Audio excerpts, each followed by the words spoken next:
peut-être partir d'un exemple, c'est celui de la gratuité des services funéraires. Parce que j'ai surpris tout à l'heure quelques regards un peu surpris.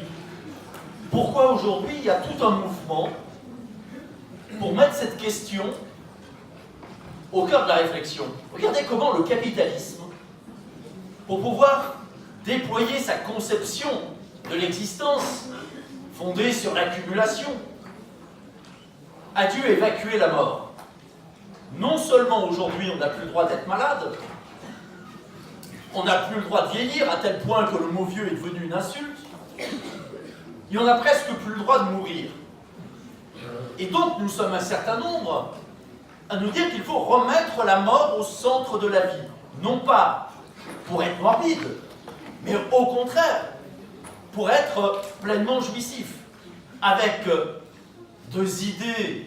Première idée, c'est que si nous sommes, grâce à la gratuité des services funéraires, qui est possible en France déjà juridiquement, et qui commence à se redévelopper, peut-être que si nous sommes égaux devant la mort, il y a plus de chances de l'être aussi dans la vie. Et puis peut-être aussi que si nous avons davantage conscience de nos propres limites, de notre caractère fini, nous accepterons plus facilement les limites de la planète. Et puis j'irai encore plus loin. Regardez comment, fin 19e siècle, la laïcisation des cimetières a permis de légaliser l'incinération, qui auparavant était interdite.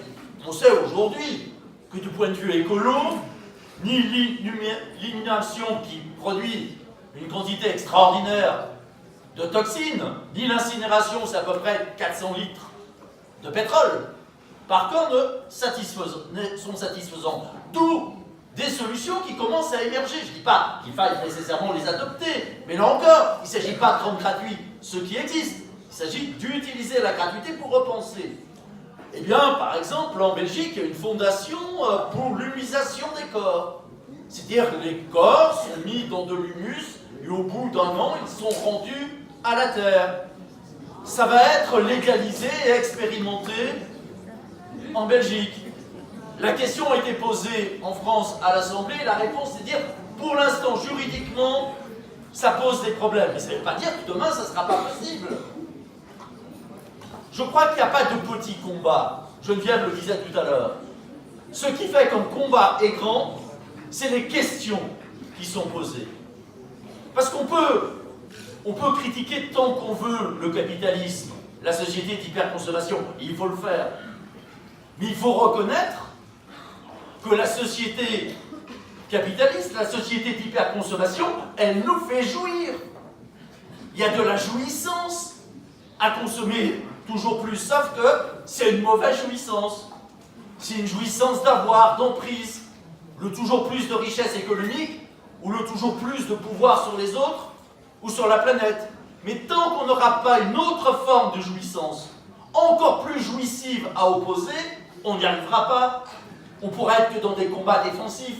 Or, la seule autre forme de jouissance qu'on puisse opposer à la jouissance d'avoir, c'est la jouissance d'être. C'est la fabrique de l'humain. Mais cette fabrique de l'humain, elle s'inscrit toujours nécessairement dans des territoires, dans des histoires particulières. D'où la nécessité, effectivement, eh bien, de repartir de là pour construire un autre monde. Avec également, et je terminerai là-dessus, rappelez-vous au XIXe siècle, ce que nous disait un poète, Rimbaud. Il nous disait qu'il fallait redevenir des voyants. Pour lui, c'était tout un projet de société, rendre visible l'invisible. Et moi, je suis convaincu qu'il y a la même urgence aujourd'hui, redécouvrir au sein de notre société des formes de vie pré-capitalistes et des formes de vie post-capitalistes.